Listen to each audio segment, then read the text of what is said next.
This is an early livestock exposure with one of my own dogs out of my own breeding. She's about 15 to 16 weeks old in this video.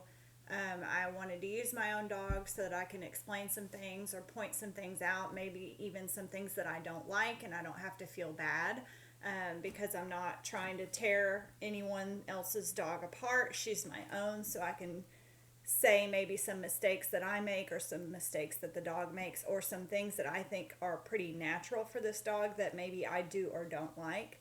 In general, I really like this puppy. I like her enthusiasm. She looks like she maybe have a little bit of eye and a little bit of speed when we get going with her actual training. So start out with her on a long line. This is what I've been doing with her so far, just kind of letting her walk up on the stalk. I want to keep a little bit of pressure on the line, but I don't want her pulling me. And I just like to see her reaction to kind of what the sheep do. She's starting to split stalk though every time we go in and I let her go. So this is what I want to prevent. I pick up a stick and I'm trying to maybe put a little bit of pressure on her, and you can see she's not really paying any attention to me or my stick or anything. I don't want to get too hard on her because she's not what I would call 100% hooked up yet. As in, she still has moments where she loses interest or she goes off too far, like right there. She kind of puts her nose down, she smells something interesting. So to me, she's not ready for a lot of training pressure yet. At this point though, I don't want to let bad habits form. So either pull her off completely from stock or do exposures once or twice a month where I put slight pressure on her. So here's one of the things I don't like. She splits one off and then she goes to the rear of the sheep to bring it back. I would like to see her, if she does split one, to go directly to the head. Here she goes to the head, but then she turns her body away from the sheep. So she does go to the head, it jumps, and she turns her back on the sheep and then goes towards the rear. So that's one thing that I think is pretty natural in this pup that I'm not a huge fan of, but it can be shaped, because here she does break out and she covers the head, she turns towards the stalk, and then she goes back in. Of course, then it splits off and she goes towards the rear. But I do think that is something she's at least showing me that she will go to the head, and so when I do start her on stalk, I'll make sure to set up situations where she's not ever going to turn her back on the stalk like that. So I do pick up the leash again. I put the stick down because that wasn't effective. I do want to prevent her from breaking them off. So I'm going to take her around to the other sheep, bring the other sheep to the one single that broke off. I'm going to keep her along the fence. So I'm just going to get her a little under control, keep her along the fence. And when a spot opens up for her to go on around and try to bring sheep to me, I'm going to let her go. She's on kind of driving them right now, so just let her drive. Maybe hold them in a different corner. You can see she stops to sniff a little bit, and right there she's on the bubble, and she kind of blows in. So that's another thing that I'm starting to notice that I'm going to want to start preventing. You could tell she's on the bubble because the sheep turn to look at her. They kind of pause and they get a little bit nervous, and then she gets a little bit nervous too, and she's thinking, do I need to get one, or what are we going to do here? So she feels the pressure of the bubble. So I'm going to keep her along the fence again. And this is her bad side. You can see she wants to peel off the fence quite easily. And I'm using my boot to kind of push her back. And then here she fights the lead. And that's something that she does a little bit off stock too. If you get to pulling on the lead, or she gets to pulling on the lead, she does have a pretty strong opposition reflex.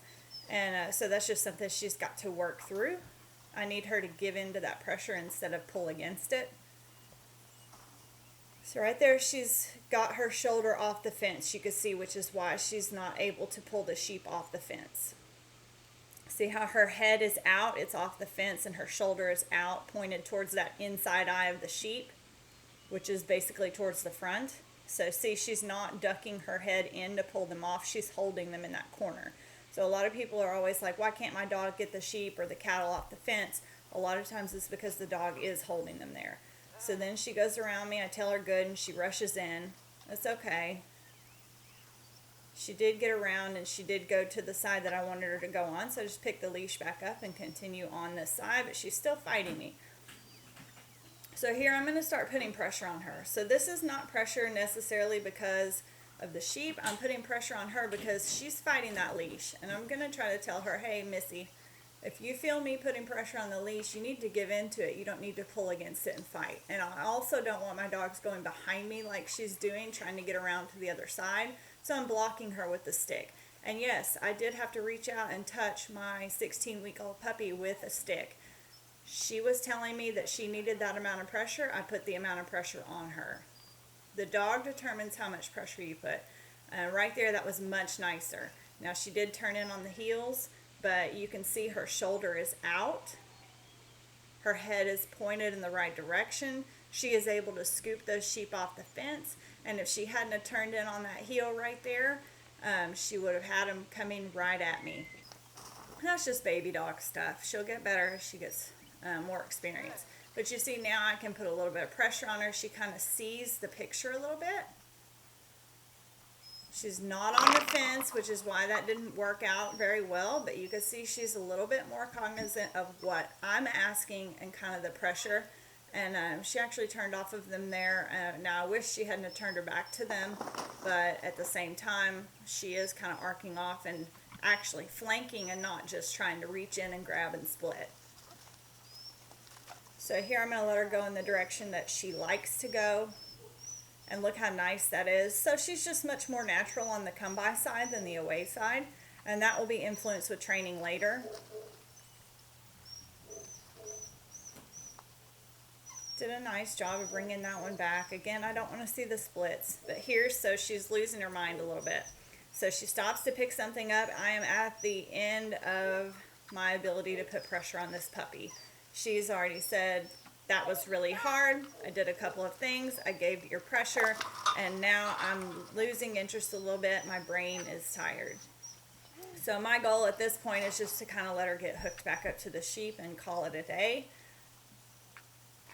I'm hopeful that she'll come back a little bit. So I do push on her a little. That's just me. I do tend to push my dogs some, trying to get that one last good go around before I quit her. I do want to see her hooked up. And she's sniffing again. So you can see it's just kind of, she's lost her little bit of brain power that she had. So I'm just going to try to grab her as she goes by, grab that leash, and then call her off pretty much. She still wants to go. She wants to work. So, I mean, I didn't obviously tire her out too much. And then here I'm going to just go ahead and put the pressure on her to recall to me. So I call her name, Cheese here. And then if she's paying attention to anything else, it's and then Cheese here. So call her.